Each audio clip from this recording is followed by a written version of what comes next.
اچھا، تو آج ہم حج کی جڑوں کو سمجھنے کی کوشش کر رہے ہیں جی اور یہ دیکھ رہے ہیں کہ پیغمبر ابراہیم علیہ السلام کی زندگی کے جو اہم واقعات ہیں وہ کیسے اس عظیم عبادت کی بنیاد بنے۔ بالکل۔ ہمارے پاس جو مضمون ہے حج کی ابتدا، پیغمبر ابراہیم کی لازوال میراث، ہم اسی کے کچھ نکات پر بات کریں گے۔ مقصد یہ سمجھنا ہے کہ یہ آزمائشیں خاص طور پر ذوالحجہ کے مہینے میں ہمیں کیا سکھاتی ہیں۔ یقیناً۔ اور دیکھیے، یہ سمجھنا بہت اہم ہے کہ ابراہیم کی زندگی صرف واقعات کا ایک سلسلہ نہیں تھی۔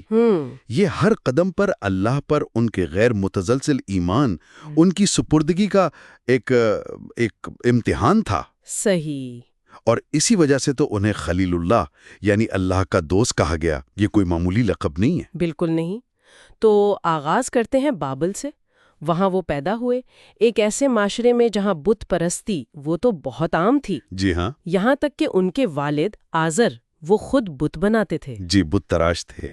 وہ بڑا منطقی تھا۔ کیا تھا وہ؟ کہ یہ پتھر یا لکڑی کے بت جو خود اپنی حفاظت نہیں کر سکتے، وہ کسی کو نفع یا نقصان کیسے پہنچا سکتے ہیں؟ صحیح بات ہے۔ اسی غور و فکر کے دوران انہیں اللہ کی طرف سے ہدایت ملی اور انہوں نے توحید کا راستہ اپنایا۔ یہ صرف ایک آپ کہیں بغاوت نہیں تھی، یہ حق کی تلاش تھی۔ اور پھر انہوں نے یہ پیغام آگے پہنچایا۔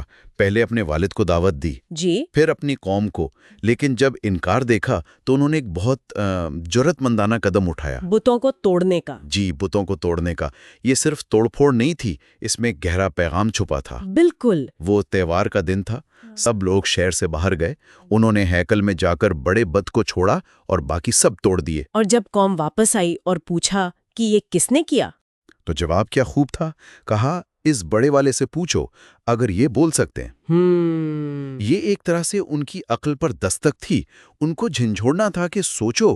حالانکہ ظاہر ہے تکبر آڑے آیا اور انہوں نے سچائی قبول نہیں کی۔ لیکن اس واقعے سے تو جیسے ایک دم آگ ہی لگ گئی، قوم بھی غصے میں، بادشاہ نمرود بھی۔ جی ہاں، شدید غضبناک ہوئے۔ اور پھر فیصلہ ہوا کہ ابراہیم علیہ السلام کو جلا دیا جائے۔ ایک بہت بڑی آگ تیار کی گئی۔ بہت بڑی آگ۔ یہ تصور کرنا بھی مشکل ہے کہ اس وقت ان کے دل پر کیا گزر رہی ہوگی۔ کیفیت تو ایمان کی تھی۔ روایت میں آتا ہے کہ جب فرشتہ جبرائیل مدد کے لیے آئے تو ابراہیم نے کہا کہ مجھے کسی کی مدد نہیں چاہیے، بس اللہ مجھ سے راضی ہو۔ یہ توکل کی انتہا تھی۔ سبحان اللہ۔ اور پھر اللہ کا معجزہ ہوا، آگ کو حکم ملا کہ ابراہیم کے لیے ٹھنڈی اور سلامتی والی ہو جا، اور وہ آگ سے بالکل محفوظ نکل آئے۔ جی، صحیح سلامت۔ یہ صرف ایک واقعہ نہیں، یہ اللہ کی مدد اور ایمان کی طاقت کا کھلا ثبوت تھا۔ لوگ حیران رہ گئے۔ پھر اس عظیم معجزے کے بعد ظاہر ہے بابل میں رہنا تو شاید ممکن نہیں رہا ہوگا۔ جی، انہوں نے ہجرت کی اپنی بیوی سارہ اور بھتیجے لوط کے ساتھ۔ پھر حضرت سارہ کی رضامندی سے ہی حضرت ہاجرہ سے نکاح ہوا اور اسماعیل کی پیدائش ہوئی۔ لیکن آزمائشیں یہاں ختم نہیں ہوئیں۔ نہیں، بالکل نہیں، بلکہ ایک اور بہت بڑی آزمائش آئی۔ اللہ کا حکم ہوا کہ ہاجرہ اور ننھے اسماعیل کو مکہ کی بے آب و گیاہ وادی میں چھوڑائیں۔ اللہ اکبر۔ ذرا سوچئے، یہ حکم ماننا ابراہیم علیہ السلام کے لیے کیسا رہا ہوگا، ایک باپ کے لیے۔ اور پھر وہاں حضرت ہاجرہ کا وہ پانی کی تلاش میں صفا اور مروہ کی پہاڑیوں کے درمیان دوڑنا، 7 چکر۔ 7 چکر۔ آج بھی حاجی اسی کی یاد تازہ کرتے ہیں، صحیح کرتے ہیں۔ یہ تو ایک ماں کی محبت اور تڑپ کی لازوال داستان ہے۔ بالکل۔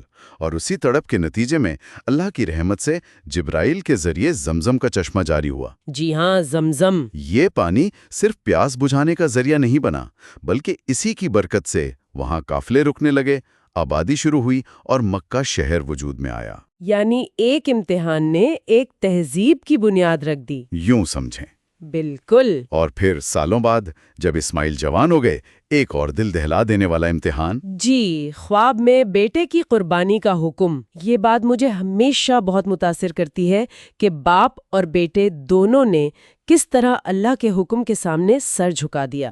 کوئی سوال نہیں، کوئی ہچکچاہٹ نہیں۔ یہی تو وہ اطاعت کا مقام ہے جو انہیں خلیل اللہ بناتا ہے۔ عین قربانی کے وقت جب چھری چلانے ہی والے تھے، اللہ کی طرف سے ندا آئی، اے ابراہیم، تو نے اپنا خواب سچ کر دکھایا۔ جی، اور اسماعیل کی جگہ ایک مینڈھا بھیج دیا گیا قربانی کے لیے۔ یہ صرف جان بچنا نہیں تھا، یہ ابراہیم کی نیت ان کے عمل کی قبولیت تھی۔ اسی تسلسل میں پھر اللہ کا حکم آیا کہ اب عبادت کے لیے ایک گھر تعمیر کیا جائے، خانہ کعبہ۔ جی ہاں، اللہ کا گھر۔ باپ بیٹے نے مل کر اس گھر کی بنیادیں اٹھائیں۔ اور وہ پتھر مقام ابراہیم، وہ آج بھی موجود ہے، نشانی کے طور پر، جس پر کھڑے ہو کر ابراہیم نے لوگوں کو حج کی دعوت دی تھی۔ روایات میں ہے کہ جبرائیل علیہ السلام نے انہیں حج کے سارے ارکان مناسک سکھائیں۔ اور وہی پکار، وہی دعوت آج بھی گونج رہی ہے۔ ہر سال لاکھوں کروڑوں لوگ اسی کعبہ کا طواف کرنے آتے ہیں، جی، صفا و مروہ کے درمیان سعی کرتے ہیں۔ یہ سب براہ راست ابراہیم علیہ السلام، ہاجرہ علیہ السلام اور اسماعیل علیہ السلام کی زندگی کے ان واقعات کی یاد تازہ کرنا ہے۔ اور عید الاضحیٰ پر جو ہم قربانی کرتے ہیں وہ بھی ابراہیم علیہ السلام کی اسی عظیم قربانی کی پیروی ہے، بالکل، جس کا مقصد اللہ کی راہ میں اپنی عزیز ترین شے پیش کرنے کے جذبے کو زندہ رکھنا ہے، اور پھر اس گوشت کو غریبوں میں تقسیم کرنا۔ یہ معاشرتی ہمدردی کا پہلو بھی ہے۔ ابراہیم علیہ السلام کی پوری زندگی اللہ کے ہر حکم پر لبیک کہنے کی عملی تفسیر ہے۔ واقعی ان کی زندگی توکل اور اطاعت کا ایک مکمل نمونہ ہے۔ جی بالکل۔ تو آخر میں یہ سوچنے کی بات ہے سننے والوں کے لیے بھی کہ ابراہیم علیہ السلام نے جس طرح آگ، ہجرت، صحرا کی تنہائی اور پھر اولاد تک کی قربانی جیسی شدید آزمائشوں کا سامنا کیا، جی، اور ہر حال میں اللہ پر اپنا بھروسہ قائم رکھا، تو آج کے دور میں جب ہم اپنی مشکلات کا سامنا کرتے ہیں تو ان کے اس طرز عمل سے، ان کی اس ثابت قدمی سے حقیقی معنوں میں کیا رہنمائی حاصل کر سکتے ہیں، یہ ایک اہم سوال ہے غور کرنے کے لیے۔